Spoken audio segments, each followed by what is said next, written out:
वो कहे नहीं, अपन ब्राह्मण हैं और अपना यही धर्म है, अपन भिक्षा मांग के जिए।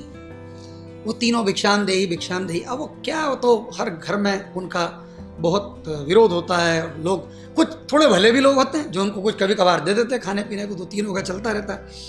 एक वसोबा करके बहुत ही क्रोधी ब्राह्मण उस गांव में है और वो बड़ा पावरफुल ब्राह्मण है। वो बड़ा उनके पीछे लगा रहता है। उसके मन में एक ही बात, बहुत नफरत उसके मन में कि ये भ्रष्ट माता पिता के बच्चे हैं और ये सब भ्रष्ट हैं और इनको तो बिल्कुल खड़ा नहीं करना चाहिए और इनको भी मृत्युदंड मिलना चाहिए। और वो तो बहुत ही खराब बातें करता है। उसके घर के जो लोग हैं, उसकी बेटी, उसकी पत्नी, वो उनकी मदद के लिए जाते हैं तो वो उनको खींचता है, खूब गालियाँ, खराब खराब गालियाँ देता है। और वो 24 घंटे उसके मन में उन तीनों बच्चों के प्रति बहुत बहुत सारा वह मनस्य है, बहुत क्रोध है।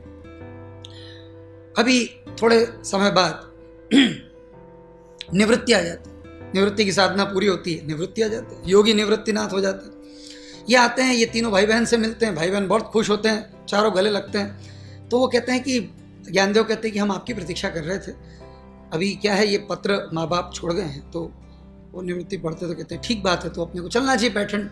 अपने माता, वो कहते भी कि आप जरूरत नहीं पैठन वैठन जाने की, छोड़ो जी, ये नहीं मानते, हम कोई और जाके रहेंगे। पर ज्ञानदेव कहते हैं कि जिस कारण हमारे माता पिता ने अपनी जीवन दे दिया, तो अपने को चलना चाहिए पैठन। उनका मन था ना अपने शुद्धिकरण अपने को हो जाए, तो उन्होंने जान दे दी अपने शुद्धिकरण की, तो अपने को जाना चाहिए।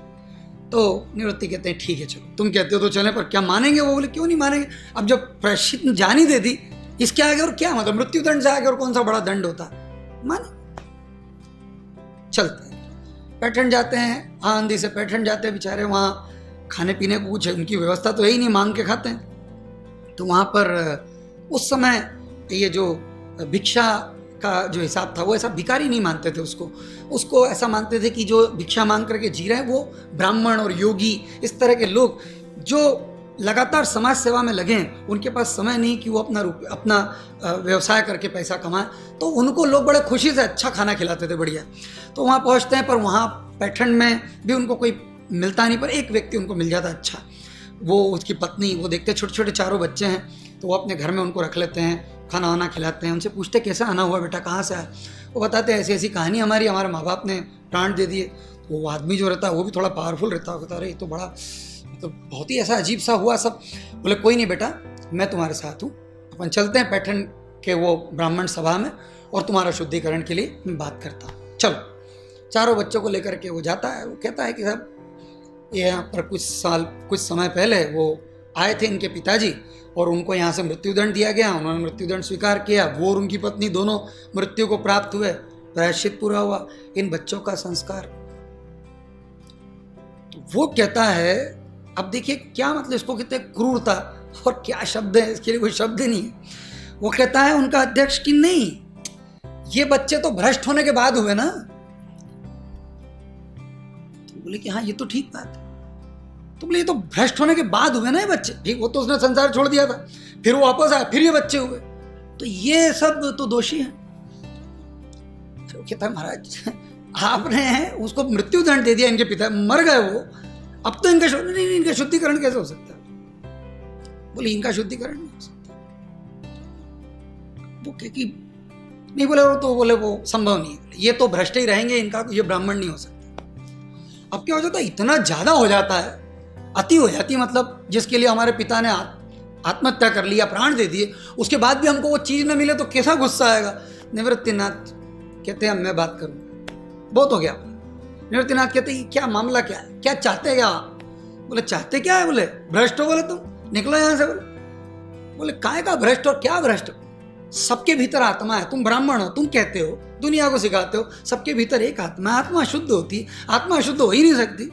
हमारे शरीर अशुद्धि की बात थी तो वो हो गया, हमारे माता पिता ने प्राण दे दिए उसके लिए, अब इसके आगे और क्या? वो कहेंगे नहीं नहीं हम तो नहीं मानते इस बात। अब बताएं क्या करें? तो ज्ञानदेव कहते हैं कि आप समझे मेरे, अच्छा वो ज्ञानदेव क्या करते हैं, अपने बड़े भाई को गुरु बना लेते हैं। बड़े भाई योगी, नाथ योगी बन के आ जाते हैं, तो ज्ञानदेव उनको गुरु बना लेते हैं। तो ज्ञानदेव कहते हैं मेरे बड़े भाई हैं, गुरु हैं मेरे, और वो जो कह रहे हैं उस बात में बड़ा दम है। वो जो कह रहे हैं आप समझो मेरी बात, सब में एक ही आत्मा है, यहाँ तो सब में चर अचर सब में एक ही। अब वो कह कि फालतू की बातें करता है, सब में एक ही आत्मा है। क्या वो कोड़ी जा रहा है उसमें भी वही आत्मा है, और क्या ये जानवर होते हैं उसमें भी वही है? वो क्या सब में एक ही? अच्छा तो बोलो वो भैंसा जा रहा है उसमें भी वही आत्मा है? अरे वो कहता है कि हाँ महाराज सब में वही आत्मा है। तो वो कहते हैं अच्छा वेद पाठ करके दिखाओ। ज्ञानदेव सोचते कि चलो इससे हो जाएगा, ज्ञानदेव वेद पाठ करने लगते हैं। तो कहते कि अच्छा जैसा वेद पाठ तुम कर रहे हो ऐसा वो भैंसा भी कर सकता है क्या? अब ये मतलब किस तरह की हद दर्जे की बात है। बच्चों को इतना अपमानित किया जा रहा है, उनके माता पिता चले गए हैं और छोटे छोटे बच्चे हैं। क्या उम्र है उनकी? 12-13 इस उम्र के बच्चे खड़े। एक 8 साल की बहन है उनकी, एक 10 साल का भाई है, 12 साल का भाई, एक 14 साल का भाई, ऐसे खड़े हैं बच्चे। 14 साल का सबसे बड़ा भाई, 2-2 साल का उनका डिफरेंस, खड़े हैं वो बेचारे। तो वो जब वेद पाठ करने लगते हैं ज्ञानेश्वर महाराज, तो वो कहते हैं कि क्यों नहीं, वेद पाठ जिसके भी भीतर आत्मा है उससे वेद पाठ हो सकता है। और वो वेद पाठ करते हैं, खुद ही करते हैं। तो वो एक ब्राह्मण आकर के उनके मुंह पे हाथ रखता है कि भ्रष्ट चुप रहे। तो जैसे ही उनके मुंह पे हाथ रखता है तो वो जो भैंसा जाता रहता सड़क से वो वेद पाठ करने लग जाता है, उसके मुंह से वेद की ऋचाएं निकलना शुरू होती है।